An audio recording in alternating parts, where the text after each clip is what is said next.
Hello. If anyone's already here, you're most welcome. I have been fiddling around. This is the actual camera that we used to film Happy Hobbit, and I've never done a live stream using this camera before. So let me know if you can see and hear me okay. This is my attempt at being a little bit more organized and professional, but welcome.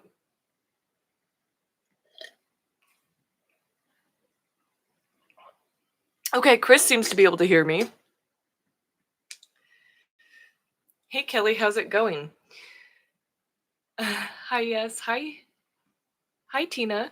Gosh, you could actually hear it in my voice right now, which is weird, but because I've been pretty fine, but I have COVID. I got COVID at the San Diego Comic Con, and thankfully my symptoms have been really mild.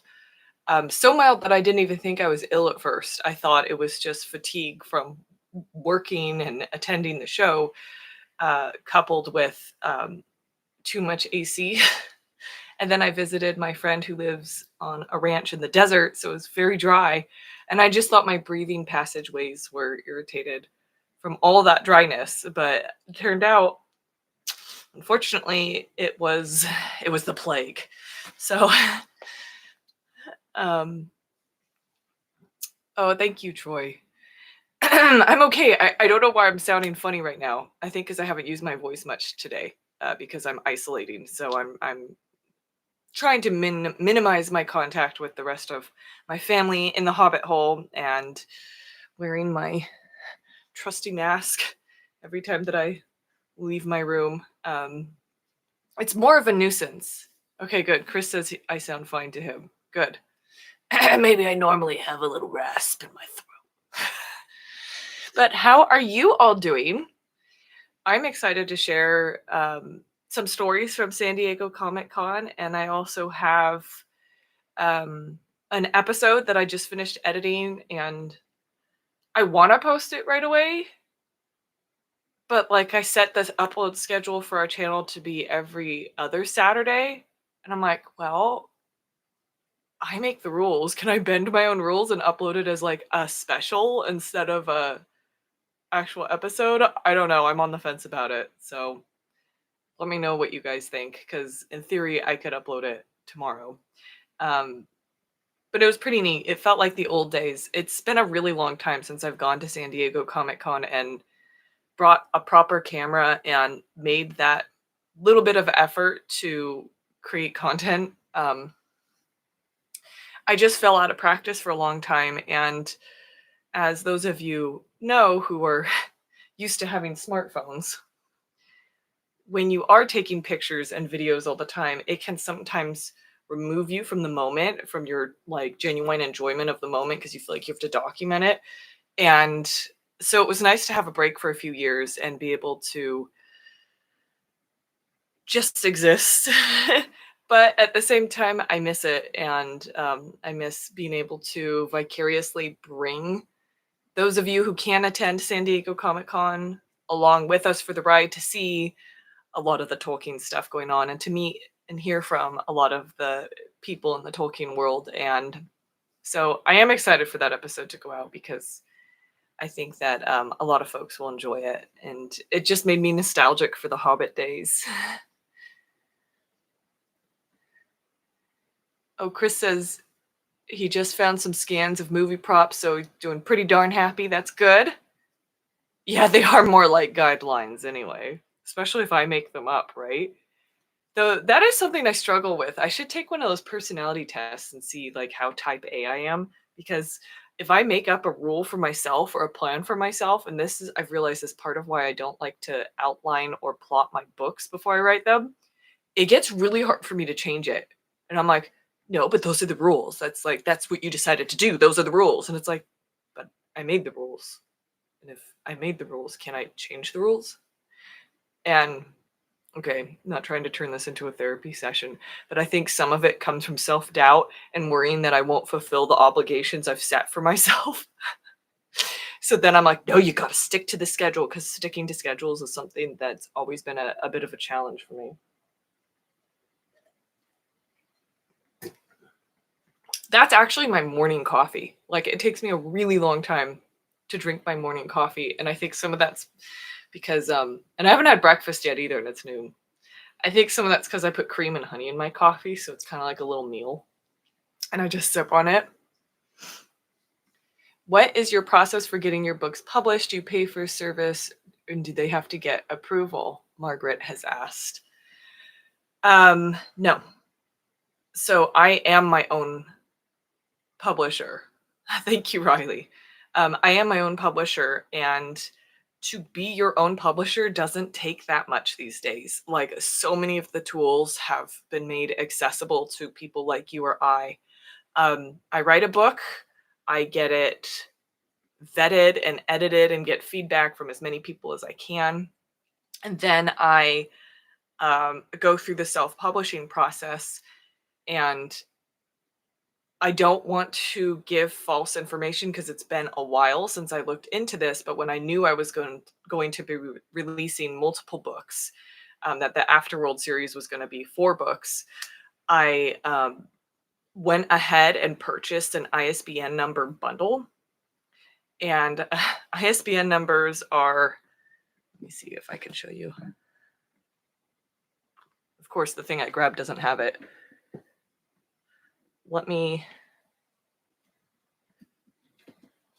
Okay, this is a book I got in Ireland as a reference. You can see I've got all these notes in it. This was a reference for book 3 of Afterworld, Fenians. So that's an ISB number. It's the barcode thing, and it's blurring it out. Wait. Okay, well, you know what I'm talking about. And that's like a book's fingerprint. It's what makes it unique. And if you, excuse me, if you own your own ISBs, then you can like basically register yourself as a publisher. So if you look at my books, they actually say they're published by Wildling Spirit. That's just me. That's just me. And I paid the hundreds of dollars to have those ISBNs. And I can also, in the past, I've bought barcodes to put on the back, and then that way they can be sold in brick and mortar bookstores, because that's a big caveat if they don't have like a proper scannable barcode with the price on it. This is what I've heard from booksellers. So I did that, but I actually stopped because what was happening is it was locking me into a price, and then the printing costs were rising just because of inflation.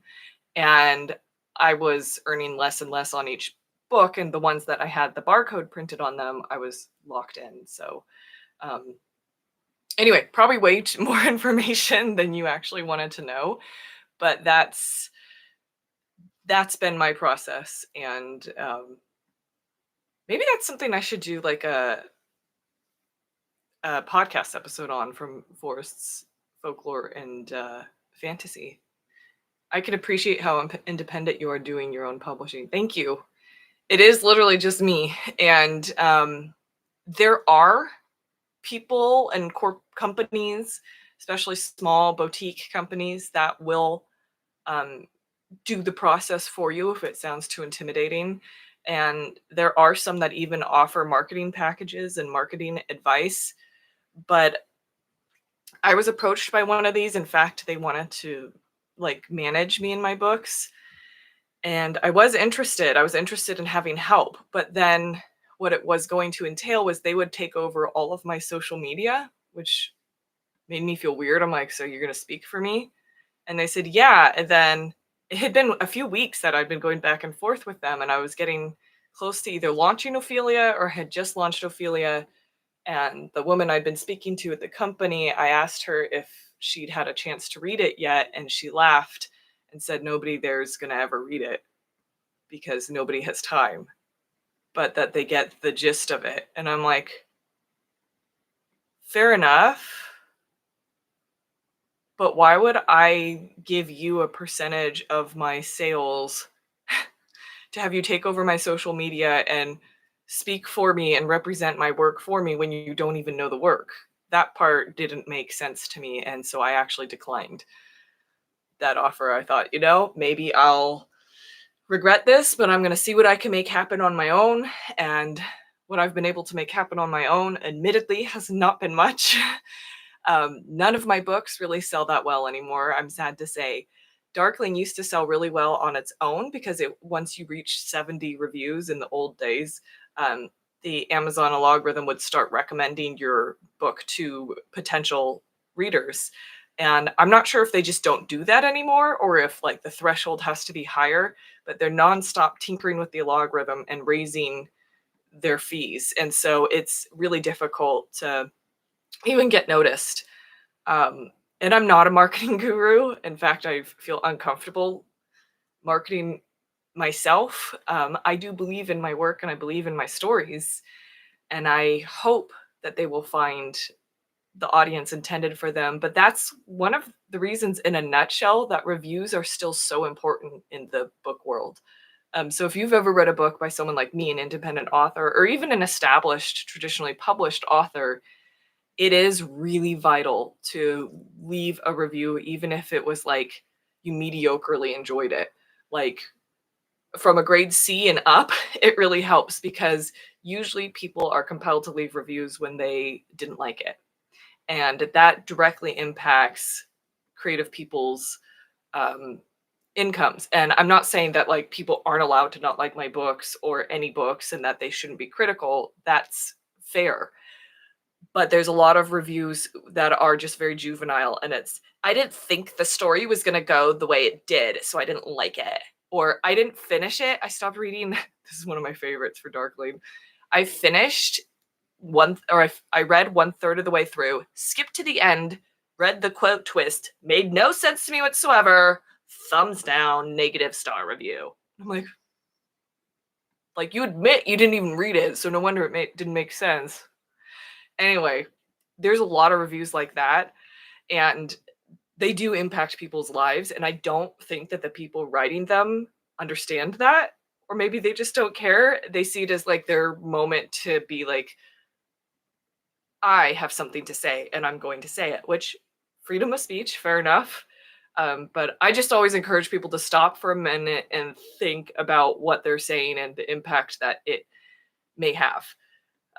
Because as many of you may or may not know, sorry, I meant to be talking about Comic-Con, now I'm going off about books.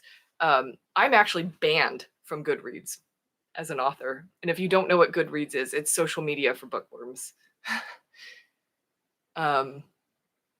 Yeah, Chris says be very wary of offers. Careful with offers like that. They can be trouble and even scams. Yeah, definitely.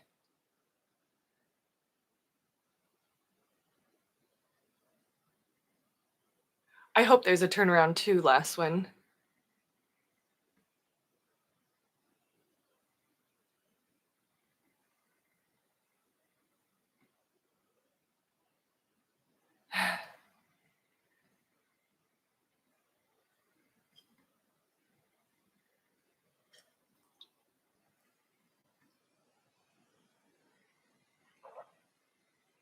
I don't know what just happened. If you guys can still hear me, a little thing just popped up on the screen that said ads inserted. So I don't know if an ad's playing right now or not.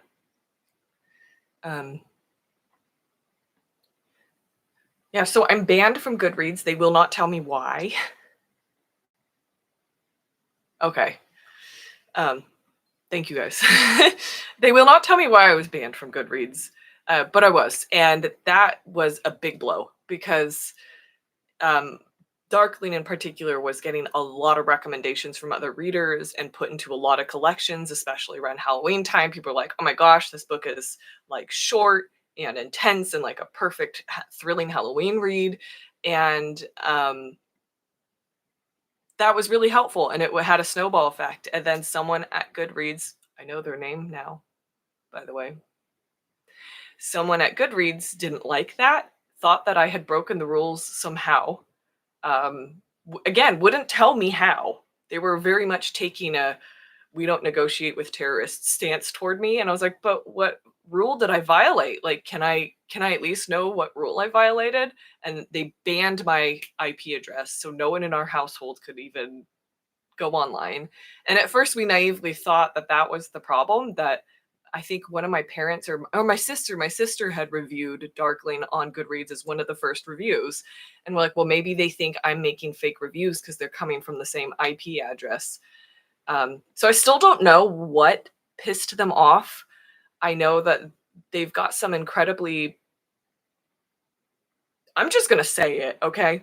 Power hungry, power tripping employees, because not only did they ban me, but they removed most of the 5-star reviews from my books, and the momentum has never been recovered. And a few years ago, a friend of mine from childhood went to log into her account and found that her account had been suspended or closed. And she sent an email to customer support being like, can you please investigate this? I'm not sure what I did wrong. And they disclosed to her more information than was given to me. They said, oh, we're sorry. We're happy to reactivate your account. Below is the reason our staff had flagged your account. Do you know what they said? They had disabled her account because she, quote, socks, S-O-C-K-S, socks 4KM rice. Like I'm gonna sock you in the face? Are we going back to the 80s? Like, that's the only thing I can imagine they mean. They thought, and she said, I'm hurt because I feel like they're, and by the way, I have not seen this woman since high school, which was a long time ago. And she's like, I'm a genuine fan of your work. I think it's really cool what you're doing. And I can only assume that they think I'm fake. I'm a fake fan. And I'm like, I don't know what to tell you because I literally know nothing other than they just kicked me off and told me if I ever come back, I'll be punished, basically. So it's been sad because like several readers have been like, hey, notice you're not, like, don't have an up-to-date author page on Goodreads and stuff. And I'm like, I can't. I don't know what will happen. Their main office is in San Francisco. Are they going to like come to my house? Like, I don't know. I just find it an incredibly extreme in reaction.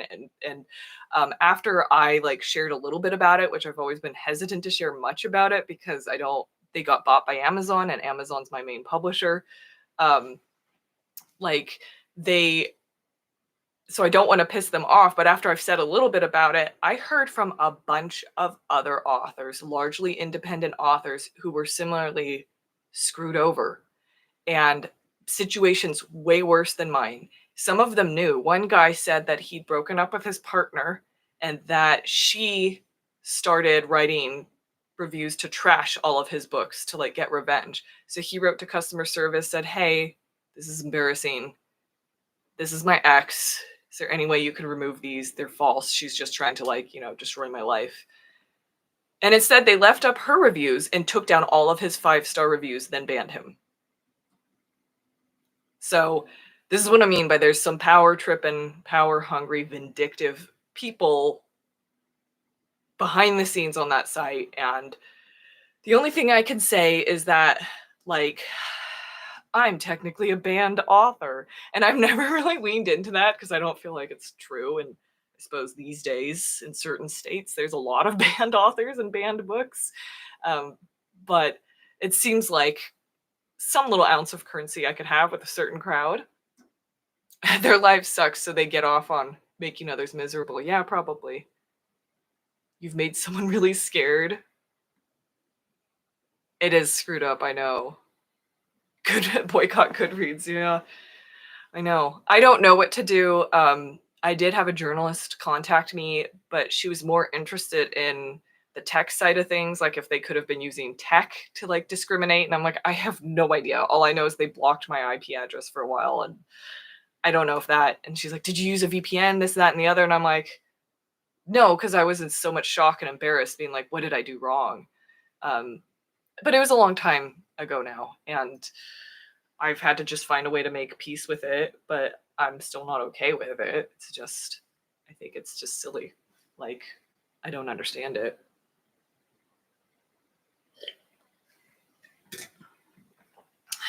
But San Diego Comic-Con was really fun. So I was going to wear this, but it's really warm and muggy out. But this is my t-shirt design. Oh, don't blur it out, you silly thing. This is my Seasons of the Shire t-shirt design. Hi, Julia. Julia got to see this in person. And so it sold out at Comic-Con. It was in this color. There's a green, but I think it's in the wash right now. And then there was like an ivory off-white and one with like rainbow flecks in it. And some of the oh, Julia got this color. This is my favorite. This color is called Mauvulus. But some of the colors, I think it was the green, maybe the pink. No, I think it was the pink. Almost completely sold out on preview night, which at Comic-Con starts at like 6 and ends at 9. So in that span of time, we almost sold out of this color. Then the next day we sold out of green, and then the next day we sold out entirely. So that was so validating for me, because if you didn't know, this is my artwork. And I don't know how to do digital artwork. It's something I'm gonna learn, hopefully. So I literally drew every single one of these things in pencil, then inked them, then erased the pencil, then scanned them, and then imported them into Photoshop, and then colored them in and messed with them. So I'm an elder millennial, and that's just, I knew I could do it that way. So that's how I did it. But I do have like a drawing pen and a hybrid laptop. Like, it can also be used as a tablet. So I need to just dedicate the hours of teaching myself how to digitally draw, I guess. And this was the very first time that the OneRing.net has ever made like ladies cut shirts. So it just means that they've got like a cap sleeve and the V-neck, and they're a little bit tailored, like they go in a teeny bit at the sides. And I knew that it may be contentious for some people because a lot of people prefer to wear just a unisex shirt. And I said, well, I would like to have like just as many unisex shirts, maybe in green. But for whatever reason, I guess that wasn't properly communicated. So I didn't have really any unisex shirts. And I was nervous that, because I have to pay for the production of these shirts, I was nervous that they weren't going to sell, because I can only sell to a certain percentage of the population, with them being ladies cut. And they do run smaller than unisex. So that's an issue as well. But that's why it was extra validating and exciting that they actually did sell out. They are more fitted, but not too tight. I agree, Julia, because I don't like tight shirts. I never have liked tight shirts. Who likes tight shirts? Like, I want to feel comfortable and be able to move. I mean, come on, it's a gardening theme, right? You want to be able to like garden in your clothing.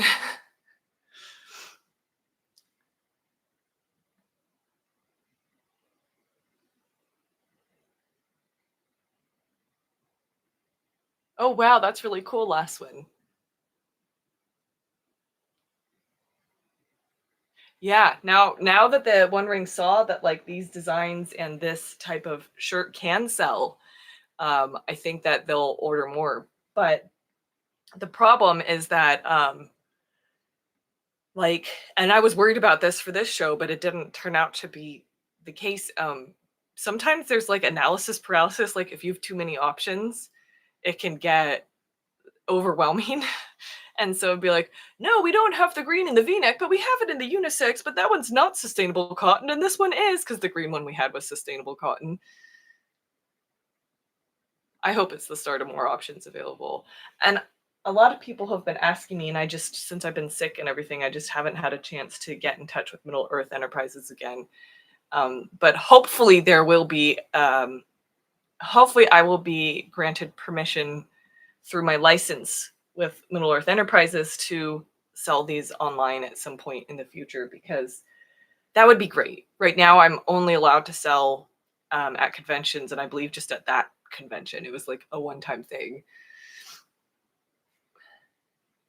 Justin was taking a poll at the booth for popular styles, which was just you and one other lady. Oh boy, that sounds like Justin.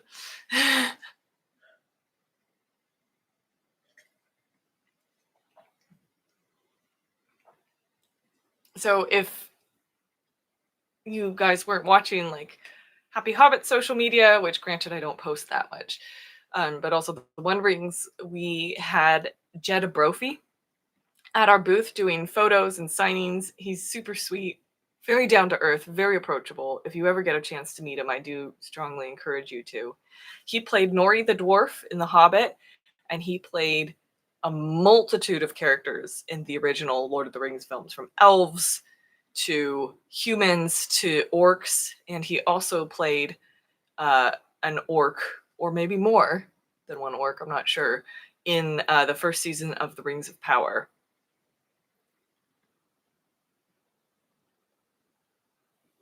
Oh, Chris says, so if you're able to get a license from Middle Earth Enterprises, does that mean we may finally get that Happy Hobbit cookbook I keep asking about? Unfortunately, it does not. I had that conversation with them several years ago, and the printing rights, I may have this confused, but the printing rights are exclusively for like HarperCollins or something. So I can't officially publish a cookbook, but I would like to talk to her, or talk to them rather, about maybe going around that in a way. And if like they're involved in the process, so they know I'm not, how do I put it, like being disrespectful in any way to the property, then perhaps they would be okay with that. I just think it's always better to involve the people who are the custodians of Tolkien's legacy than to not. Most people don't, and then they end up with like a cease and desist letter, and it's like, well, there's ways to do this, and um, just being like, oh, I can just use someone else's intellectual property and do whatever I want, unfortunately, isn't a way to do that. I was ignorant of so much of this when I started the channel Happy Hobbit. I didn't even know the word Hobbit was trademarked. And the trademarking of words is like a gray area for me. I understand the need to protect, but also like the fact that a word like Shire is trademarked, Middle Earth is trademarked. I'm like, I don't know about that. Like, these are words common in the everyday language. Hobbit Tolkien made up, fair enough. Midan Yerda from Old English, that's Middle Earth. Because there's Hefon and Hale, and we are in the Midan Yerda. We're in the middle place. And I don't know, I just don't like the commodification and commercialization of culture, any culture. I think that that's really a gray area. My unsolicited thoughts on trademarking, there you have them. Let me just catch up with the chat.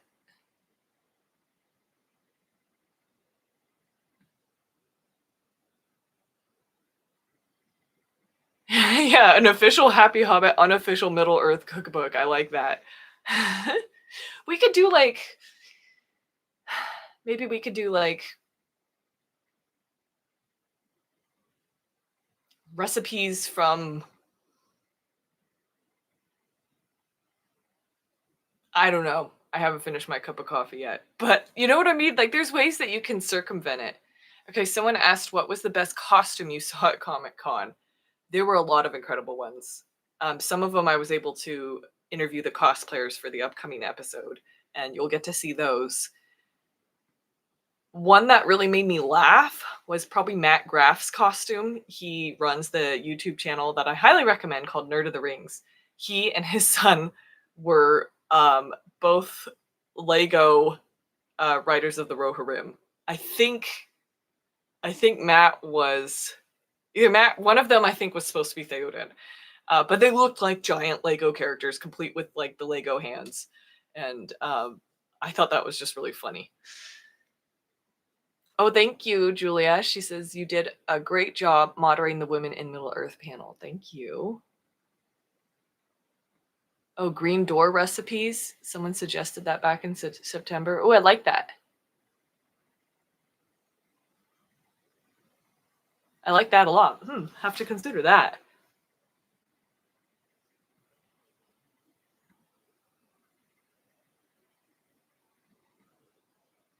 Yeah, that's what his cosplay ended up being. And I don't know, I thought it was really cute that he was doing it with his son as well. Yes, so I did, hopefully I'll get the footage soon and be able to upload it, but I put together and moderated a panel called I Am No Man, the Creative Women of Middle Earth, and it seemed to have gone really well. I'm still embarrassed by the fact that I was the moderator. I was up on a podium and my voice was booming out to everyone and I was trying to introduce myself and my nerves got the better of me.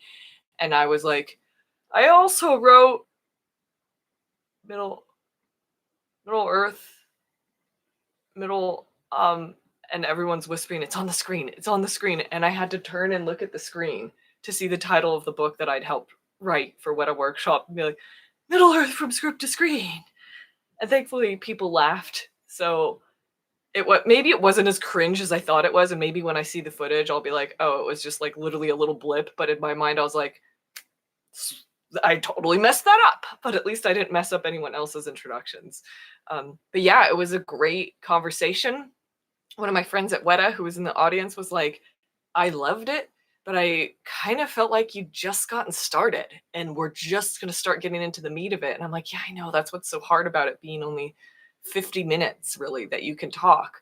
By the time, and I only had 4 panelists, but by the time you really orient yourself around each woman's point of view and her experience and where she's coming from, and you understand why she's responding to the questions the way that she is, that's when it's like, okay, now we can really start having a conversation with a lot more context. But unfortunately, it's just due to the limitations of time, we're just not able to do that. But it's in my head now. It's in my head that like there's an audience for this, and I wonder if there's an expanded way that we can continue this conversation, because I do think it's a really important one. My goal was to highlight and elevate the voices and contributions of women creating in the space of the Tolkien fandom, because quite often their point of view is not acknowledged. I mean, we do live in a society in which it's structured like a patriarchy, right? And so things are changing, but men still hold a lot of the positions of power, and there are still things happening all the time, like the stories I heard from my panelists about male colleagues being given credit for their work, not being allowed to go to meetings because they don't know why. They were perfectly qualified and made the whole thing happen, and then they're told by the men in the company, we don't need you. So all these subtle things that contribute to feeling like there's this huge weight on you, and that when you're in a male dominated field, you have to fight even harder and find ways to communicate and not seem like a threat. There's so much nuance and balance to trying to weave through these complicated systems in place. And so I wanted to be like, guess what? You don't have to worry about any of that. Just talk, just come. Just tell me what you did. I will tell the audience what you did, because you're too humble to tell the audience what you did. So let me do it. I'll brag for you, because it should be bragged. Like, we were doing, case in point, we were doing trivia. And a huge part of why I wanted to do this panel was because even within our fandom, even within superfans, you ask anyone who wrote The Lord of the Rings, who made it happen. Peter Jackson. Correct. But not on his own. There are at least three writers attributed to writing those films. And 2 of them are women, Fran Walsh and Philippa Boyens. And in fact, I had the good fortune of being able to reach out to Philippa to ask if she was planning on coming to Comic-Con and if she'd be interested in contributing to our panel. And due to scheduling conflicts, she ultimately wasn't able to make it, but she was so impassioned about wanting to participate and believing in the message that I was attempting to share that she would have made it happen if she could. And she sent a written note from her and Fran that I read out to the audience instead. And again, case in point, we were doing trivia, and Matt, this was at our One Ring booth, Matt asked the audience, they could win a signed Jerry Vanderstelt artwork poster. He asked the audience, what writer from The Lord of the Rings also did the sound effects for one of the Nazgul? And the guy's hand shot up, and he said, Peter Jackson's wife. And I happened to be filming right then, and you'll see it in the episode. I just said it. I said, that's the problem. Like, that's the problem. Fran Walsh is known as Peter Jackson's wife.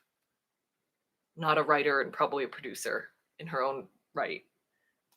So that's just something that I'm not trying to correct it because that's part of like our cultural narrative, and that's I'm one person, but I am trying to give women as many opportunities as I can with whatever pull and sway and platform I have to just be like, I'm here too. And I've done all these things too. Okay. Because that's really important. If you're a young person in that audience and you don't know that that's even possible, how would you ever have the impetus to try? So obviously it's something I feel passionately about.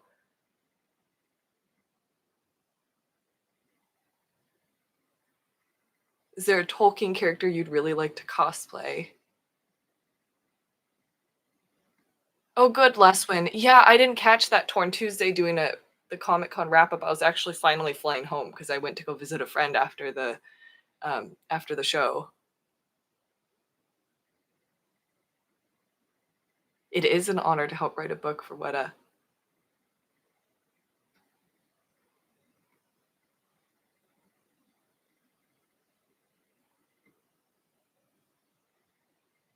Yeah, last one, I don't disagree. Much like Tolkien did for a lot of female characters, known as their relationship to male characters, but not given names.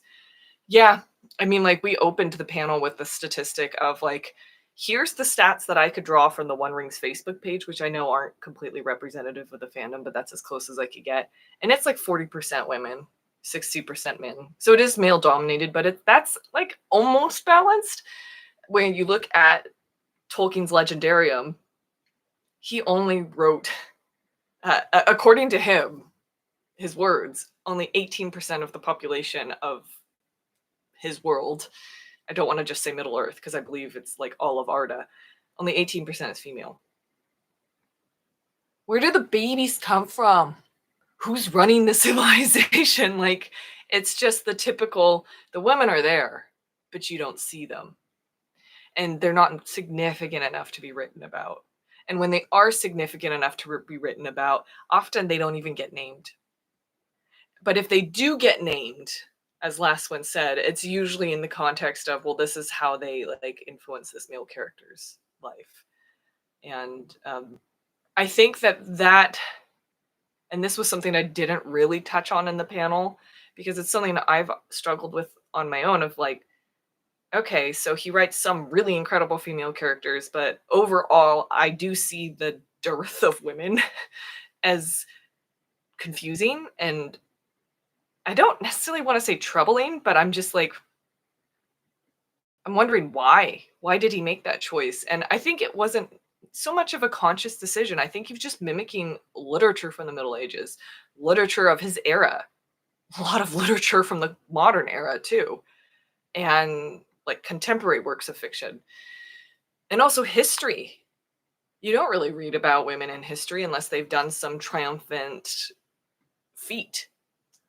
And a lot of those women, like Grace O'Malley, who really shook the British monarchy and scared the crap out of them. She was a pirate off the coast of Galway, Ireland.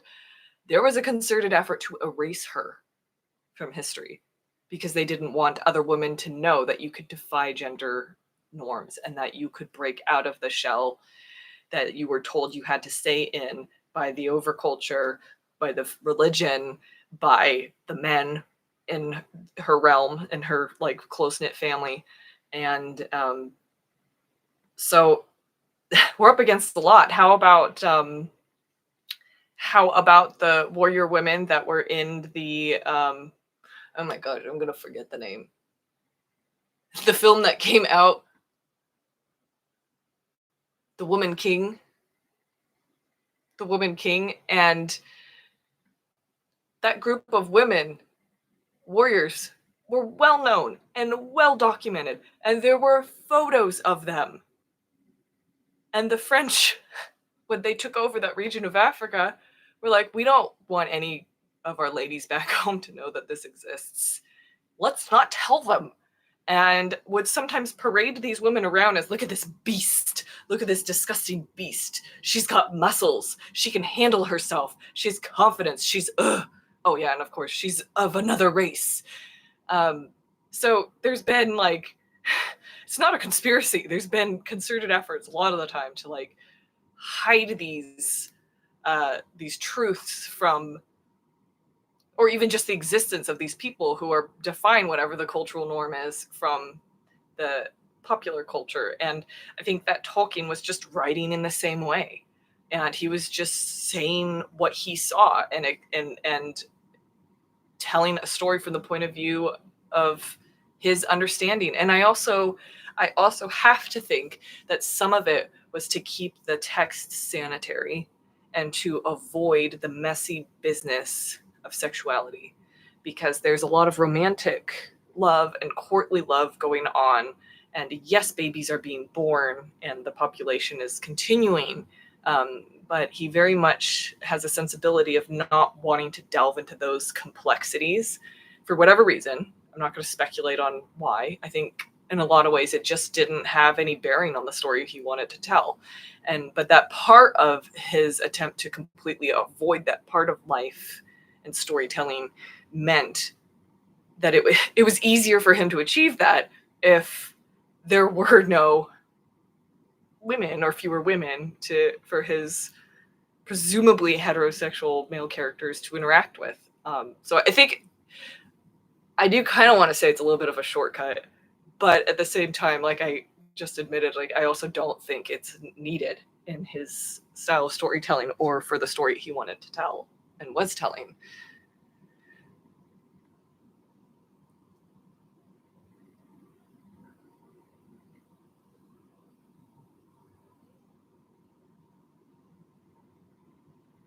Yes.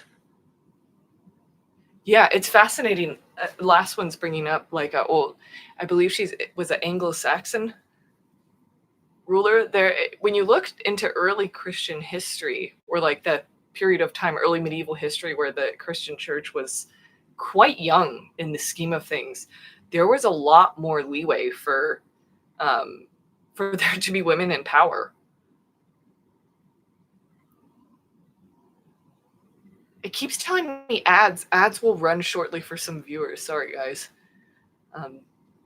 So yeah, so that's my little soapbox about women in Tolkien, and part of why I'm so impassioned about it and wanted to host this panel. But I wanted to say, for this live stream, I was hoping that I could start doing more consistent live streams, like maybe once a month, and have them be from my garden, because I thought that'd be just so fun. And then maybe I would like answer gardening questions, but I really don't have a feel for how many of our viewers are interested in that or interested in gardening. And today, for example, we had a little storm cell move through, which is kind of unusual for us. And it's very humid and it's very hot, and there's no shade in the garden, nor should there be, because that's the sunlight's the food for the plants. And I logistically couldn't figure out how to make it happen for today. But if I put up a shade canopy and sit under it with my laptop and my camera, maybe I could do it. But it is something I'm still interested in trying.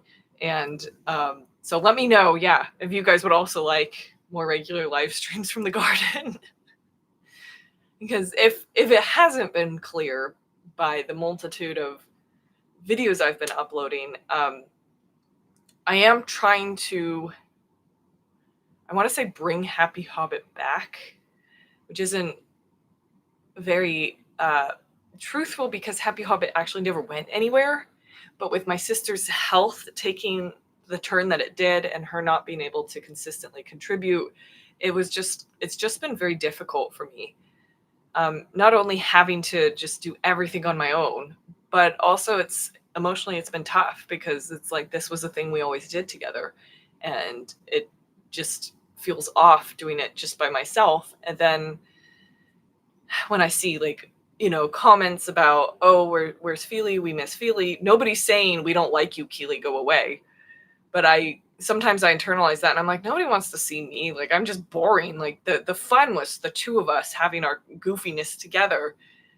But it's either that, like once in a blue moon, as it was for a few years, or the blue moons are happening like increasingly frequently, or you just get one half of Happy Hobbit. And I feel like hopefully that's better than nothing. And also, for a long time, I never wanted to earn any income from anything to do with Tolkien because I thought he's his own writer. I'm my own writer. And I don't want to be piggybacking off of his success or riding his coattails. I feel like that's morally wrong. That was how I felt when I first started this channel in 2012. And when we went viral, all of the income from that we had just going straight to the One Ring to help keep the website afloat because the server costs were pretty high at the time. And but then it got to the point where doing Happy Hobbit was actually bringing us so much joy and so much rewarding energy and enthusiasm and connections and experiences. But everything that we did, from being on the red carpet to being at the Oscar parties to being at Comic-Con, everything we had to pay for out of pocket. And it starts to really add up. So we got to a point where I'm like, I don't think the One Ring is in as dire straits as it was at the time. So we shifted so that the teeny little bit of ad revenue we get is now coming to us. And our goal right now, our meager goal, is to earn enough to pay for the annual subscription for the video editing software we have, which is Adobe, which is very pricey. I think it's like $300. So that's our like meager goal, is to not even pay for equipment, just try to cover that subscription cost, which I just hate that they went to subscription. Like, you used to be able to just upgrade if you wanted to and pay that difference. But everything is like subscriptions these days. I just sound like the grumpy old person that I am. So I was like, and also the internet landscape's completely different now than it was in 2012 and even in the Hobbit years. We were being treated as influencers, and we didn't even know what influencers were. Like, companies were sending us stuff and they're like, can you weave it into an episode or something? We're like, okay, that's cool, that's neat, let's do that, I like this thing. And there wasn't a precedent that we were aware of that would make it make sense to us, so we were just kind of winging it. And then now I've been identified by Prime Video as a content creator, as a Tolkien influencer. I don't really consider myself that, but people like Matt Graff over at Nerd of the Rings, people like Caitlin from Tea with Tolkien, they're Tolkien content creators and Tolkien influencers. Don Marshall, 72, he's one as well. I've never used this channel to just like try to spit out lore facts. It's always been about something different. It's been about a lifestyle. It hasn't ever been a journalistic undertaking. Sometimes we put up reaction videos, and I've put up some videos sharing some of my thoughts. I have not uploaded much Rings of Power content, in part because I dipped my toe in that and it was met with so much vitriol. Like, nobody's forcing you to watch this show. You don't have to watch the show. But largely men who don't subscribe to Happy Hobbit were showing up and just spewing hatred, which, it's Happy Hobbit, guys. Like, come on, elevate the vibe a bit. And I'm a strong believer in freedom of speech, so I was letting them say their thing over and over and over and over and over until finally, again, I was like, you know what? Actually, I make up the rules. And since I make up the rules, I said to myself what my mom used to say when we were kids: you've lost your privileges.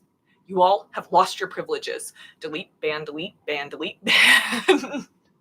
Like, if you can't play nice and have a civil discourse, criticism is always welcome, but it needs to be civil, and it needs to still be respectful. And it needs to not just be your political opinion being shoved into the mouth of someone who's dead, Tolkien, and cannot speak for themselves anymore. Like, I'm just not very tolerant of that, because I feel like it's disrespectful, and nobody can speak for someone else. But I would, by being around these other Tolkien content creators and seeing that some of them are able to earn enough income that some of them are supporting families on it. Now, that's like a very high aspiration. But I'm like, if I put in some consistent effort, maybe our channel can grow. And Tales of the Shire is coming out. Tales of the Shire seems tailored for our channel. It seems like a Happy Hobbit game, basically, from what I know about it. And there's a big audience for people who are just looking for wholesome, cozy, soothing, slow living content. And before I even knew those adjectives to describe what we were doing, I'm like, that's Happy Hobbit. That's what we've been doing. So I recently updated our channel description. I'm like, it's cozy, slow Hobbit living. Because I'm not sure how else to describe it. And so let me know if you think that's accurate.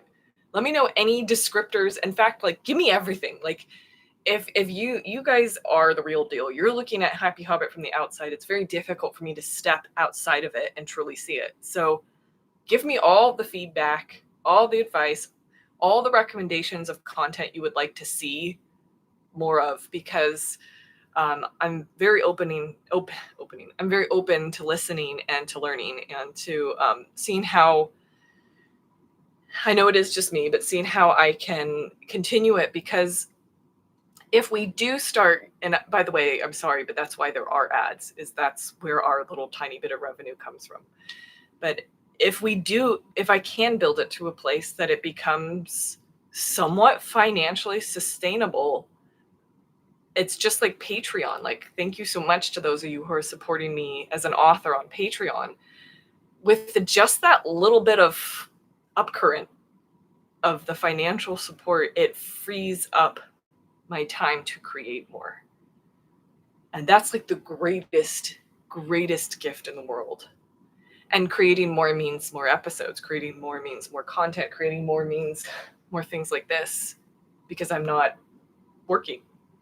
I mean, I'm working, but I'm not working on projects that are consuming all of my time and sucking a lot of joy out of my life. I'm a freelance editor, so I edit a lot of dissertations, which, like, it's great. I appreciate the work, but it can be very depressing at times. I don't know how you teachers and professors do it. So that's where my head is at.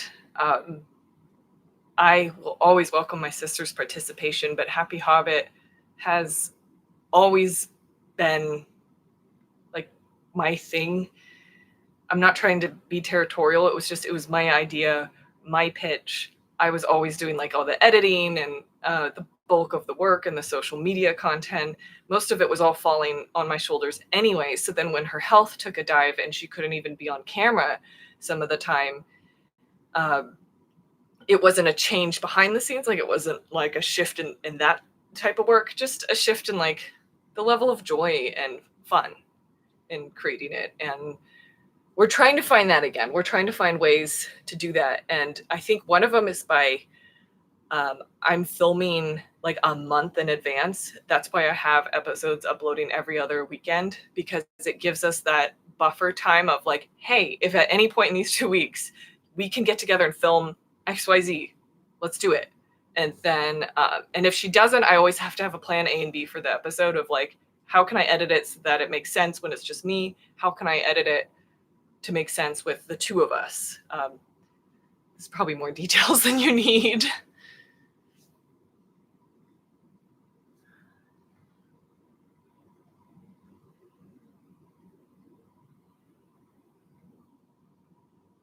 Oh, last one, I think you were just saying the same thing I just said. Sounds like it would be awesome, maybe with a plan B in case conditions aren't conducive. You'd like more live streams. Oh, I see. Oh, that was about the live stream, I think. I know, Adobe.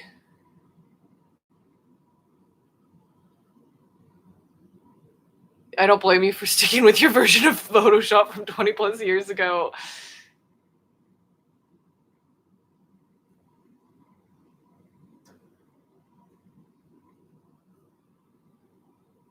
Oh, thank you, AMD teacher person. All the best to you too.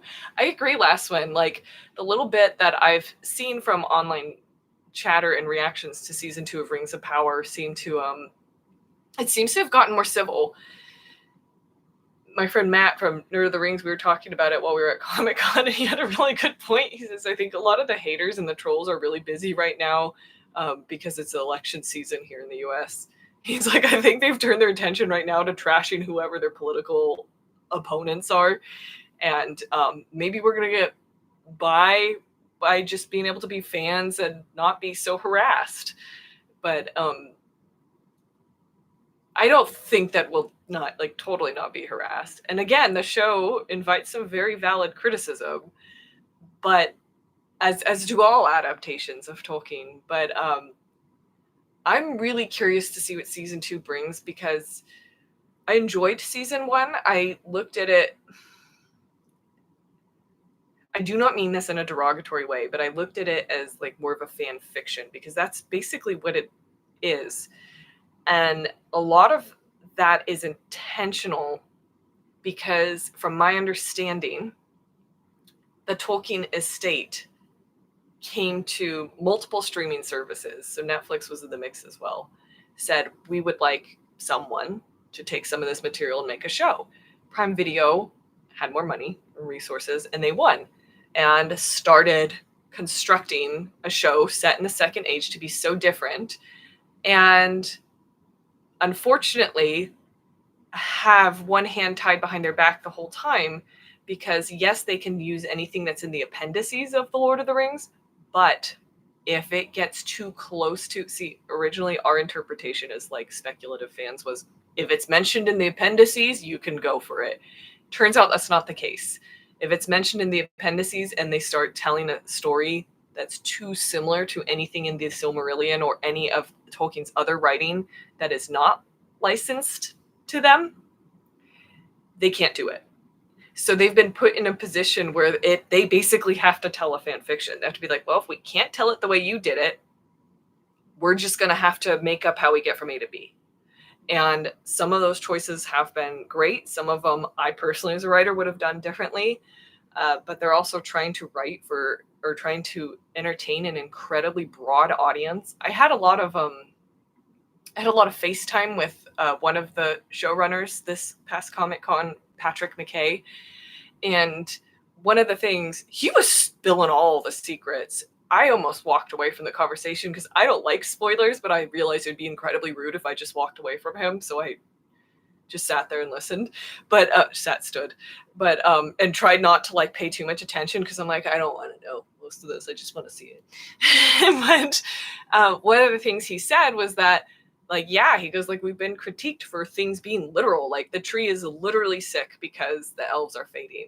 The elves literally have to be around Mithril to retain their light. And he goes, and that's because certain people involved were worried that audiences wouldn't understand it if we didn't keep it literal. And I'm like, so that's where, as deeper Tolkien fans, we don't need any of that spelled out for us.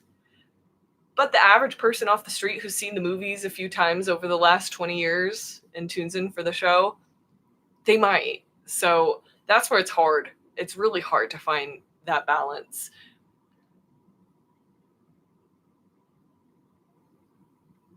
The trolls just go from one thing to another.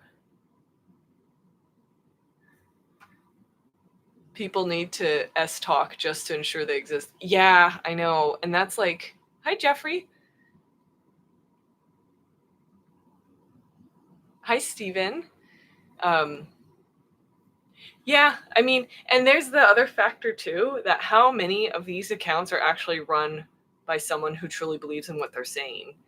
Because I don't know if you all remember, but back in 2022, I was interviewed by the Wall Street Journal. And when I was talking with the journalist, it was about Rings of Power, and as a fan, what were my thoughts about it before it was out. And I was talking with a journalist ahead of time, and we were mentioning, like, wow, there's been so much vitriol thrown at like the people of color in the cast and the women in the cast and like the showrunners in general for daring to step outside of what has been done before with their decisions. And he was like, yeah, well, the same level of toxicity started to appear in the Star Wars fandom. And guess what? My buddy wrote an entire dissertation about who was running these accounts and why. And a lot of them, and I'm not trying to delve into politics here, this is what he told me, a lot of them were based out of China and Eastern Europe. So there is credence to the fact that there are foreign entities either masquerading as people in North America, or maybe they're even doing it under their own accounts. But I don't think they're people who actually even really care. They've been given a script, and their point is to sow discord, to make Americans and North Americans, to make the people who they see as their enemies feel like, wow, we can't even talk about Star Wars anymore. We can't even talk about Lord of the Rings anymore without it turning into some sort of strange argument and without so much hatred being injected. I think I'm just going to walk away from this. I think that's the goal. Like, it's demented, but that's the goal. And the US may very well be doing that in other countries. I don't know. But I was kind of relieved to hear him say that, because I was like, okay, so it isn't actually that so many people have that much hatred. Some of it's fabricated, and they may even be getting paid to do it. It may be some of these people's jobs. So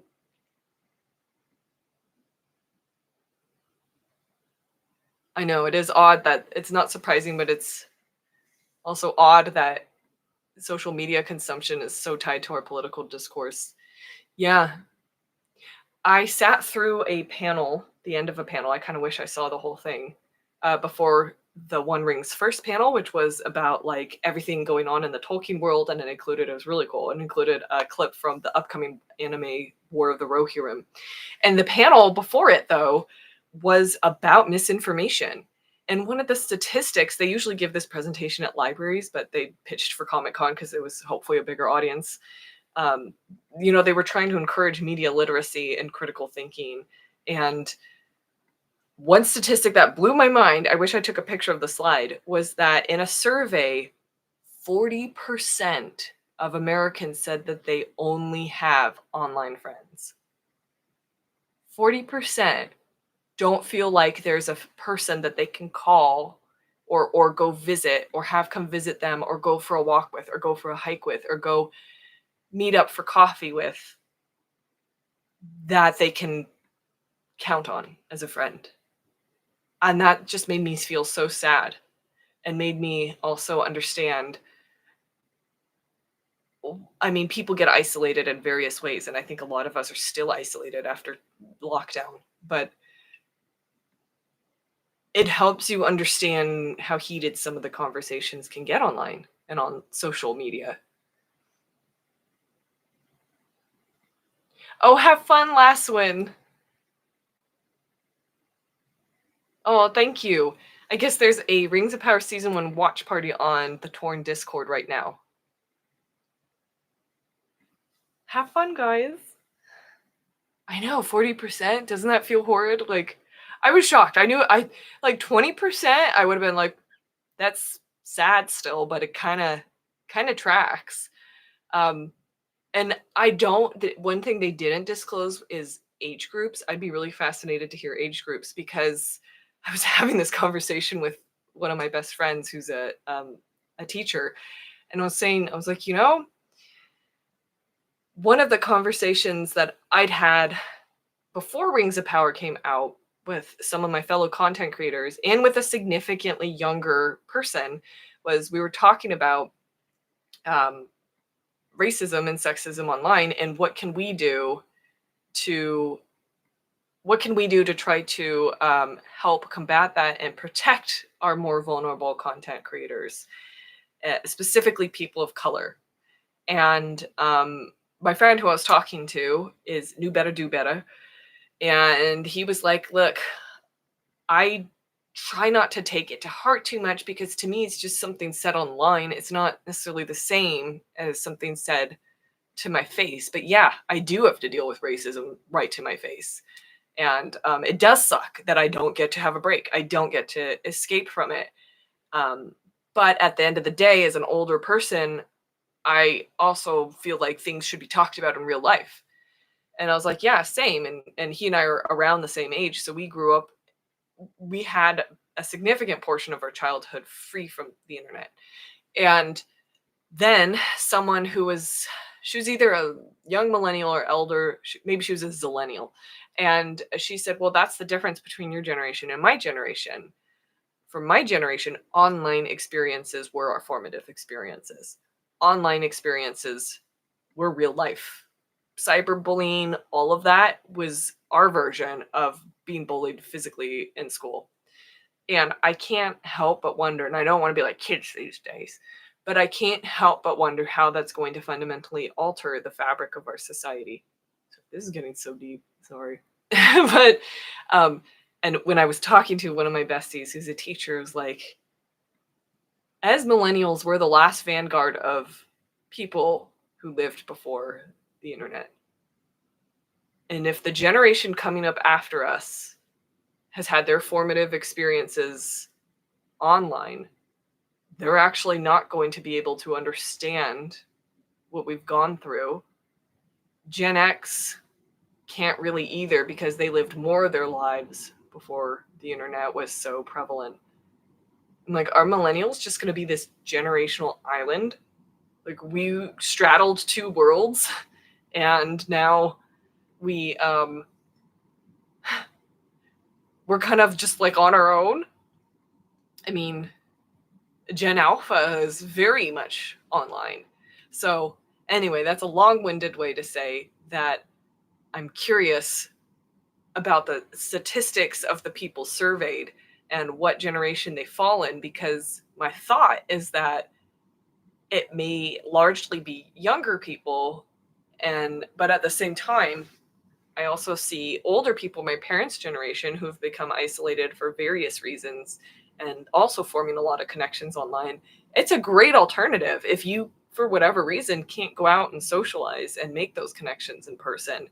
I'm so glad that people have that as a means of connection, but I don't think it's healthy to consider it a replacement at all. In my day, I got bullied to my face and kicked the bully's ass like a madman. Living online comes with all sorts of pros and cons, anonymous bullying, but also it's much easier to find community. That's true, and that's what's fascinating, is watching like the social shifts that have happened since World War II, of us living in more localized regional communities to this big push by the economy to have single family households rather than multi-generational households. A lot of people don't realize that happened just 50 years ago, or like less than 50, or a little more than 50 years ago, that it was post World War II that this narrative was pushed that like you should have a nuclear family in your own dwelling. Not like my family right now, where we've got, well, nobody has had kids yet, so I can't say it's truly multi-generational, but we live as like a collective because our parents looked after us for a long time, and now we can help look after them as they get older. And that's like frowned upon. Why is it frowned upon? Because if I'm not out there paying a mortgage, I'm not contributing to the economy in the way that it would be preferred for me to be contributing to the economy. But as I've just established, I don't have the money to pay a mortgage, so this is my alternative. But yeah, as people started living in single unit dwellings and losing that sense of community, the bar kept changing of what community is. And then, yeah, as Jeffrey said, here comes our generation, and we start finding community online and finding that acceptance online and finding a lot of information and education online that has irrevocably changed a lot of people's lives for the better. So I'm not trying to say that the internet is inherently dangerous. I think it's just a powerful tool, and it needs to be respected as such.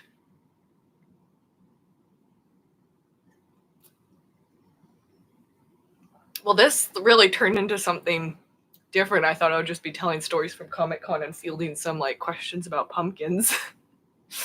But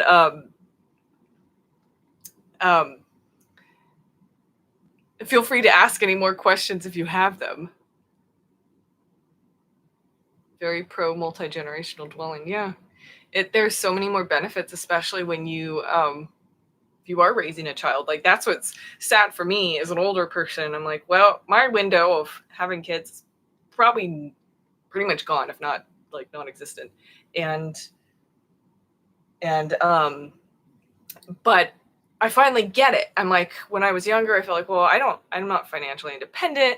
I don't know everything that there is to know. I don't see how I can navigate this and like teach a child how to live when I'm still learning how to live. And now I'm like, oh, I get it. You're not supposed to know any of that.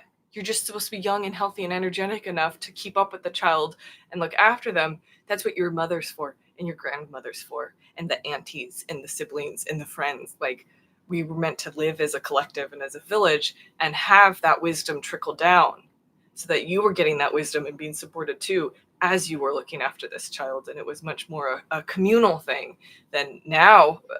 So many of my friends who are mothers, especially in the early years, they just feel so isolated and alone. And it's no wonder depression becomes a thing, because they're trying to make these incredibly difficult decisions and don't have the input of older generations to help support them. Or if they do, it's like in an exact time and place. It's not a constant form of support. And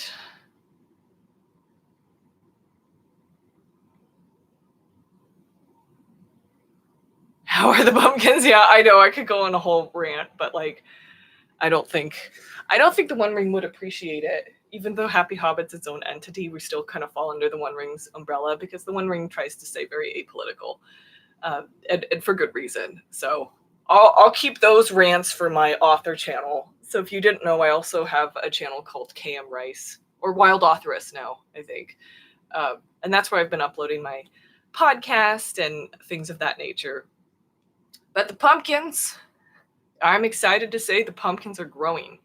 I've got like 2 ones that are orange already, and hoping that the others get even bigger and before they start turning orange, because when they turn orange, that means like their main growth phase is probably finished. Okay, so it's been over an hour.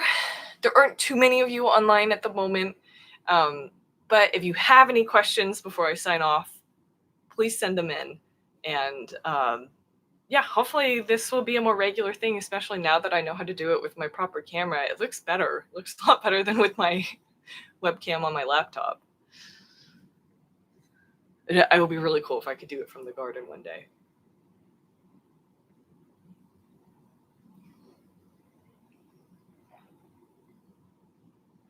Oh, thank you, Riley. How's my day been beside the stream? Good. Just awkward, because if I leave my room, I have to wear a mask, and then I put on makeup, and then I was like, it's going to cause a whole thing because it's so humid out, and just boring everyday life stuff. What people at Comic-Con? Were people at Comic-Con excited about the t-shirts? Yeah, it was sad to have folks coming up after we'd sold out and be like, wait, can I get that? And have to be like, no, and then be like, is it online? And be like, no, maybe one day, I hope. How did War of the Rohirrim look? So I'm not, how do I put this? It's not that I'm not a fan of anime. It's not something I've ever sought out. My boyfriend showed me some pretty cool anime, Attack on Titan. Kind of disturbing. I was impressed by how creepy it was when it was animated. So I'm not as well versed in the aesthetic.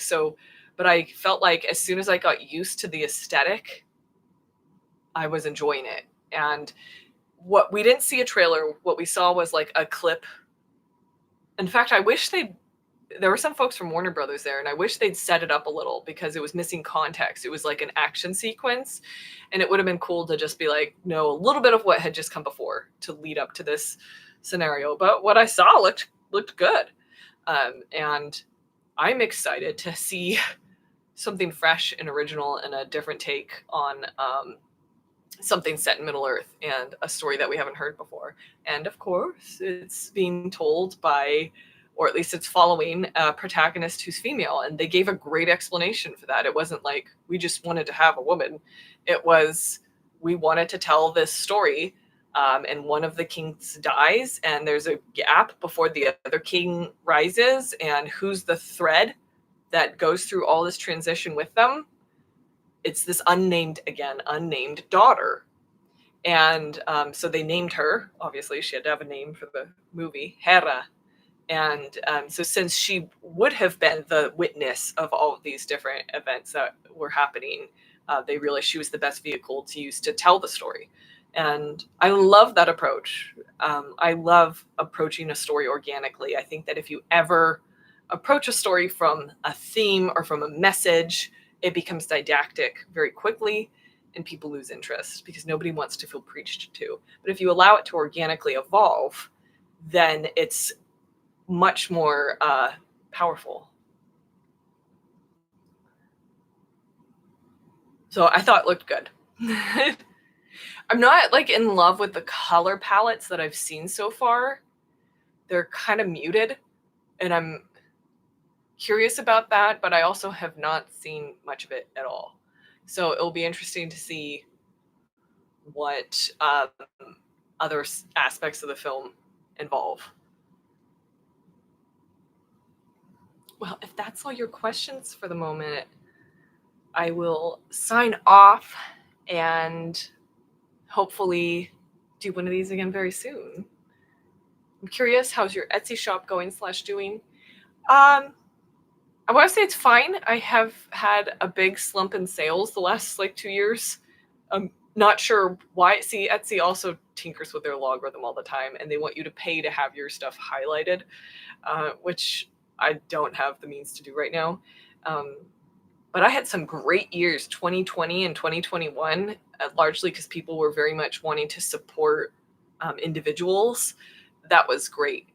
And then after that, then there's inflation and the cost of living crisis, and I understand that people don't have as much expendable income to use on things that are handmade. But yeah, everything in my shop is I've made it, and or there's my books. I wrote them obviously, and I will happily sign them for folks. So it's still there, it's still kicking, and I just had my 1000th sale yesterday, so that's pretty cool.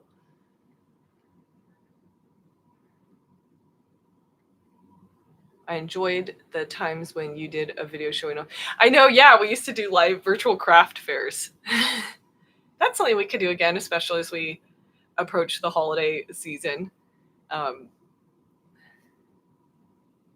Yeah, I got really into candle and soap making for a while, and I still do it, but I'm trying to do it in a more contained manner because I was like, I love this smell and that smell and that smell, and I had like 30 different products, which is just difficult to sustain because then you have to store them all. That's the problem for me, is if I'm not making it on demand, I have to store it. Oh, you gifted one of my Krampus candles to a friend and she really liked it. That's awesome. So yeah, that's something I'd still like to do, but in a way that maybe is a little less haphazard. It's a little less maybe like something shiny, I'm going to make it. Something else shiny, I'm going to make it. Maybe have it be a little more cohesive, maybe thematic in some way. I think that would be fun. And maybe now that I'm doing art again, I can do all my own artwork. Do the scent seasonally. Yeah, that would work too. I still have to edit myself. That's like, I have a lot of trouble containing my excitement and enthusiasm into something that's like manageable. It's something I'm trying to learn as I get older, that like, just because you want to do all the things doesn't mean you should do all the things. So why don't you prioritize the things that you really, really want to do? Oh, that's so sweet, Riley. Your candles, soaps, and scarves, etc., were a big part of my 2021 family Christmas. Oh, that was really sweet. Even locally, our local businesses, because as you probably know, I used to sell through a shop in town that supported local artisans before they were shut down. But those were great years for them too, because of this big push to shop local and keep money in your local economy and support your local creators and artisans and businesses. And then it dried up really quickly.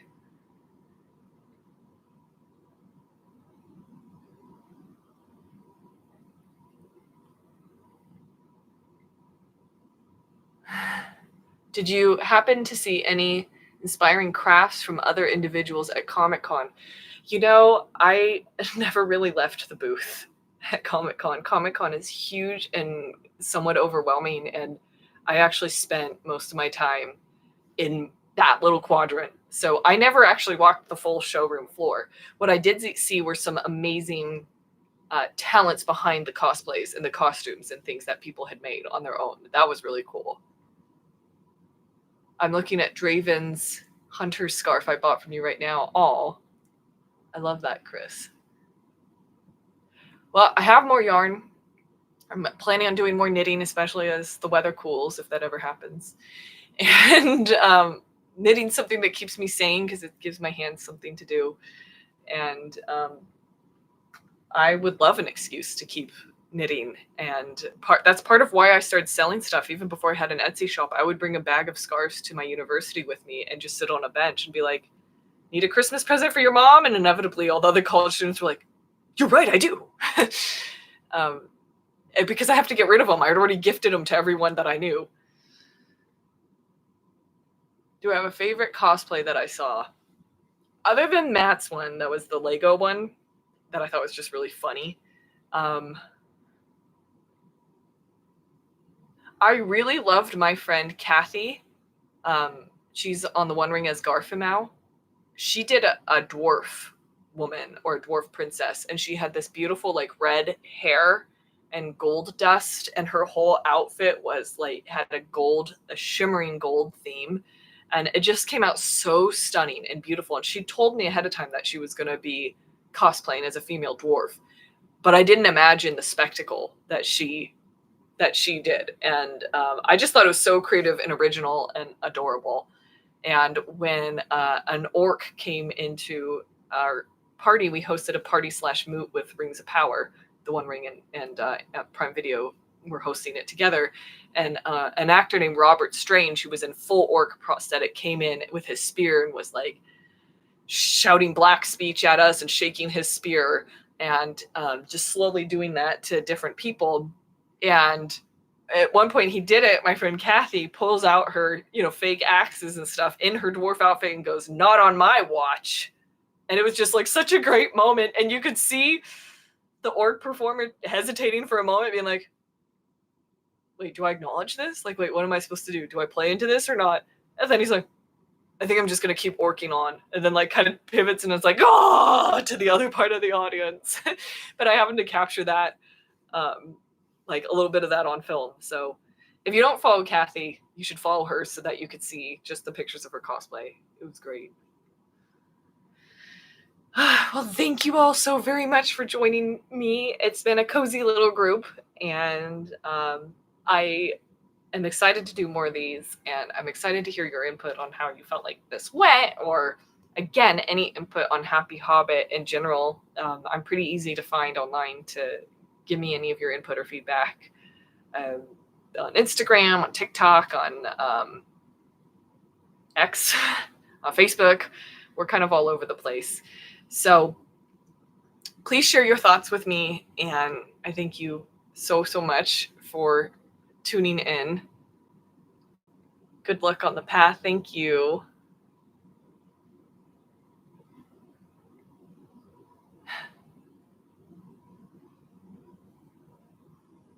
This was rad. Hope you're excited for autumn. All thank you. Have a great rest of your day. Thank you. Thank you all. I hope you also have a great rest of your day. I actually don't know how to end this. So maybe I'm not going to cancel anytime. I mean, thank you. I'm glad. I might just have to... Oh, there's a button. It was hidden by my ring light.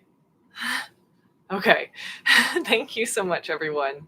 I don't know if I'll leave this video up indefinitely. I tend to like just leave lives up for a month or two just because, I don't know. I'm speaking off the cuff. So I hope you enjoyed it, and thank you so much for giving me some of your time and for tuning in, and of course for your support. And feel free to share our channel with anyone you think might enjoy it. Really, really appreciate any word of mouth recommendations. And I hope you're all well and have a wonderful day. Bye.